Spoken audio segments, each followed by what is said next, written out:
Hey, what's up everybody? 8-Bit Flashback here. Today I'm going to show you how to replace the top screen on the Nintendo 2DS XL. And as you can see here, the screen is badly damaged and cracked, pretty much making this 2DS unusable. But luckily with this one, I can just replace the top screen and bring this 2DS back to life. And here's a quick preview of it working with the new screen.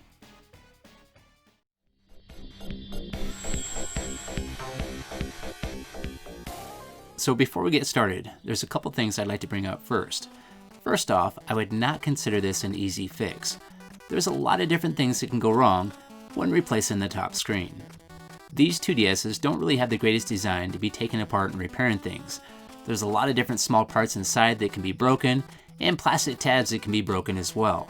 So please proceed at your own risk, and understand this is somewhat of a difficult fix. For the first step, you're going to need a tri-wing screwdriver, and there's going to be 4 screws on the back of the 2DS with 1 in each corner.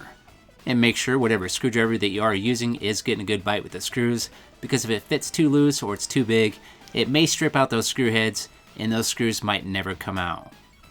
And before you remove the back part of the 2DS shell, make sure to remove the stylus, the game cartridge if there is one inserted, and the micro SD card. That way we don't cause any damage to the case or any of these items. To remove the back shell, I was able to just use my fingernails to pry it open starting from the front and working my way towards the back by the hinge. But you could also use a plastic razor blade or some sort of plastic pry tool. Once you get that popped open, there's going to be 2 different connections on each side of the case to unplug, and I believe these are speaker connections. And I was able to just pull these to unplug them, but it might be safer to use a pair of tweezers instead. There's also going to be a ribbon cable connection that you're going to have to disconnect, located by the hinges. And this is fairly easy to do. All we have to do is flip up a white tab on this connection right here, and this will allow that cable to pull right out. And here's a close-up look at that connection, and this is the tab that you have to flip up, and that allows that cable to come right out. Next up, I'm going to remove the white clip that's located by the battery. Right here, this should push right out. And that shouldn't take too much effort to get this out of here. Now it's time to remove the battery, and it is a little bit difficult to get out of here. It is taped in place, but if we pry that from the hinge side up first, it should pop right out of there. So just give it a little bit of pressure and it should pop up. So we got it loose now, and there's a look at the tape that did secure the battery. Now it's time to unplug the top LCD connection located right here. There's going to be a black tab that you flip up to make this unplug. After unplugging it, you can carefully pull this cable through this hole on the PCB board located right here. And to make things a little bit easier, you can use your finger to just barely pull up on that PCB board, and that'll make it pull out pretty easy. Now it's time to remove the camera housing, and that's going to be secured by 2 Phillips screws, 1 on each side. And these are really small screws, so be careful not to lose these screws and try to find a safe place to put them. And there will be 1 red wire that's clipped to this black plate. Just make sure to take note how this wire is connected. That way you can put it back the same way later on. Now let's remove the camera, which is located right here. And this is also plugged into the board, so we will have to disconnect that. And to disconnect it, it's really easy to do. There's just a tab that we have to flip up, and that's going to be located right here. If we flip this white tab up, that'll let you unplug the camera connection, and that'll pull right out. Now let's disconnect the red wire, and that's going to connect over by where the battery would be located. So if we pry up on this connection point right here, that should pop right off. And that doesn't take much pressure at all. Now it's time to remove this sensor located right here. And this is the one that had that white connection, and this should pull right out with ease. There's also going to be a LED lens and housing that'll be in the same area that you're going to have to remove, and these were located right here. Now let's remove the cover that's going to be located on the top half of the 2DS shell. And to remove this easily, you either need a heat gun or a hair dryer. And I'm using a hair dryer, and what I'm doing is I'm heating the surface of this evenly for about 1 minute, and this should loosen up that glue. After heating it up, I can use my X-Acto knife to pull up the corner, then take the rest off by hand. And as you can see here, it still needs a little bit more heat to remove this easily. So I'm gonna go ahead and add some more heat now. And now it's pulling off pretty easy, and most of this glue is still usable. And just to let you know, if you try to remove this cover without some sort of heat source, it's gonna be much harder, and chances are you're probably gonna end up ripping this piece of plastic. After removing the cover, that gives me access to 4 Phillips screws, one located in each corner, that will have to be removed. Now I can pop off the top half of the 2DS shell, and again, I'm just using my fingernails to pry this apart, but you could use a plastic razor blade or a plastic pry tool, as I mentioned before.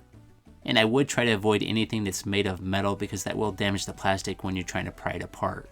Now it's time to remove this hinge pin located right here. And to remove this pin, it is fairly difficult. That pin is in there fairly snug. And what I'm using right here is just a pick. And what I'm trying to do is pry this pin towards the center of the case. And this will take a decent amount of force to make this pop loose. And I made this look easy in the video, but I probably spent about 4 minutes trying to pry this little pin out. And here's an up close look at that hinge pin. And if you take notice, it does have rounded edges at the top and straight edges on the side. So this pin is meant to go in a certain direction. Now you should be able to remove the top half of the case from the bottom half of the case by pulling to the side, and that should pull the cables right through at the same time. And there will be a metal bushing that's located inside the hinge right here. And you want to go ahead and pull this off, and you will have to pull this past the cable and the red wire. And to get that bushing past the end of the cable, you can just roll that up into a circle, and that bushing should just pull right off. And here's a look at that metal bushing. Now it's finally time to remove the LCD screen. And to remove this, I will be applying heat, and I will be using a hairdryer for about 1 minute, then I'll try to pry this off. So I got it nice and hot, and I'm going to try to pry this off. And you want to make sure to be wearing some safety glasses at this point because the glass is probably going to break and it might end up in your eye, so be careful during this part. You also want to be very careful and not cut your hands when you grab that LCD screen, and gloves here might be handy as well. And as you can see here, the screen came off in multiple pieces, so I do have a little bit more to take off still. So I just got a couple more layers left to take off, and what I'm going to do is apply some more heat to try to get this to come off a little bit easier. So I'm going to apply heat again for about 1 minute, and then try again. Okay, I'm going to gently pry along the edge right here, and this should come off now. And I have seen people just remove the clear plastic cover that's on the front side of the shell to remove the LCD screen, but I prefer doing it from the back side because I think there's less steps involved. And now I got it all the way off. And if you notice there in the corner of the clear plastic for the front part of the shell there's a piece of tape sticking up, and this is what's used to secure the LCD screen. So I'm just going to go ahead and press this back down in place. Okay, the next step is going to be to clean the inside of the clear plastic right here. That way when we go to put on the new LCD screen, there's nothing in between the plastic and the new screen. And more than likely, there will be some clear plastic film on the front side of the LCD screen. You'll want to make sure to remove that before you put the LCD screen in place. And one thing I would like to mention when installing the new LCD screen, if the adhesive tape is not in good enough condition to secure the LCD screen, you could use a very small amount of clear silicone around the edges to secure the screen.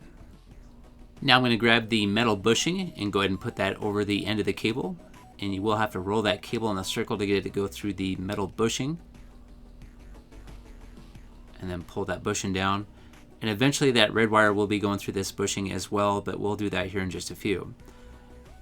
Now I'm going to apply a small amount of super glue to the 2 notches where this cable lines up. If you notice, there's 2 holes on the cable, and these line up right over those notches. So I'm going to hold this in place here for just a few seconds, let that glue dry, and now I'm going to put on the top half of the case here. And I'm going to try to snap it together by the hinges first and then work my way around. And you want to take your time here, don't get too forceful because you might end up breaking some of the plastic tabs, and then that case won't snap back together. Once you have it snapped back together, it's time to install the 4 screws to secure the 2 halves together. Next up is the plastic cover that goes on the very top of the case. And there's going to be 2 notches on this, so there's going to be a rectangular notch and a circular notch that line up with 2 different holes that's on the top half of the casing. And earlier when I removed this cover, some of that adhesive got a little bit messed up. So what I'm going to do in place of the adhesive that's missing is just add a little bit of super glue. And now this plastic cover will secure to the top of the case, no problem. Now I'm going to grab the red wire and run that through the middle of the metal bushing. Once I have that pulled through, I'm going to go ahead and put that bushing in place inside the hinge. Now go ahead and tightly roll up the flat cable in a clockwise position until it fits inside the metal bushing. And here's what it should look like before you try to install the top half of the case and the bottom half of the case together. Now run the red wire through the hinge hole on the bottom half of the case, then carefully line up the top and bottom hinges together. And make sure to be very careful not to damage any of the cables, and you will have to hold that top half of the case at a slight angle to make that first hinge line up. Now it's time to install the hinge pin on the opposite side, and that should go in only one direction, so make sure it's lined up properly before you try to press it in place.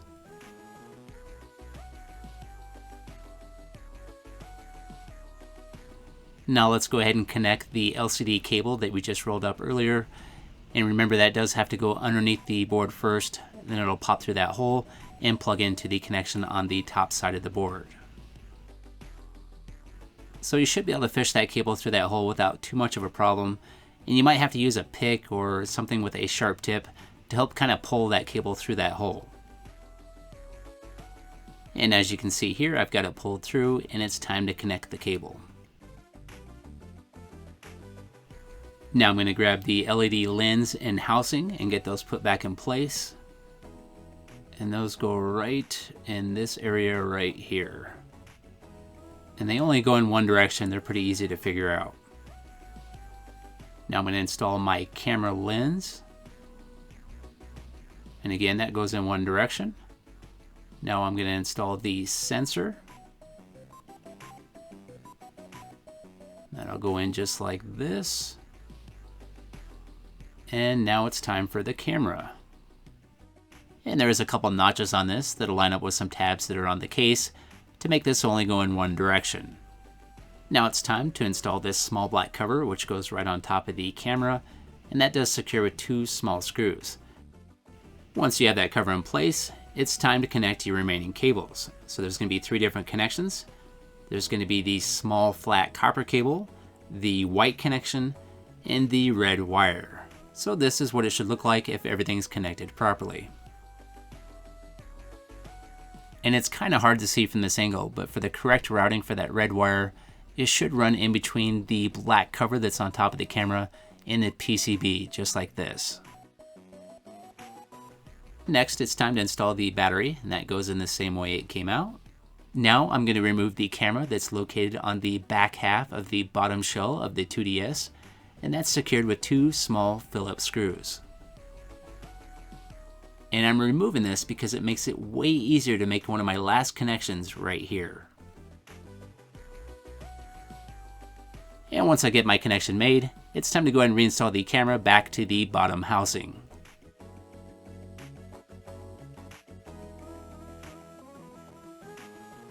And now there's just two small connections left, and I believe these are going to be the speakers. And there will be one connection on each side located right here. Now it's time to snap the two bottom halves together, and you want to be very careful and make sure that the volume switch button is lined up with the volume switch that's on the board on the inside of the case. If it's not lined up properly, you could end up breaking your volume switch.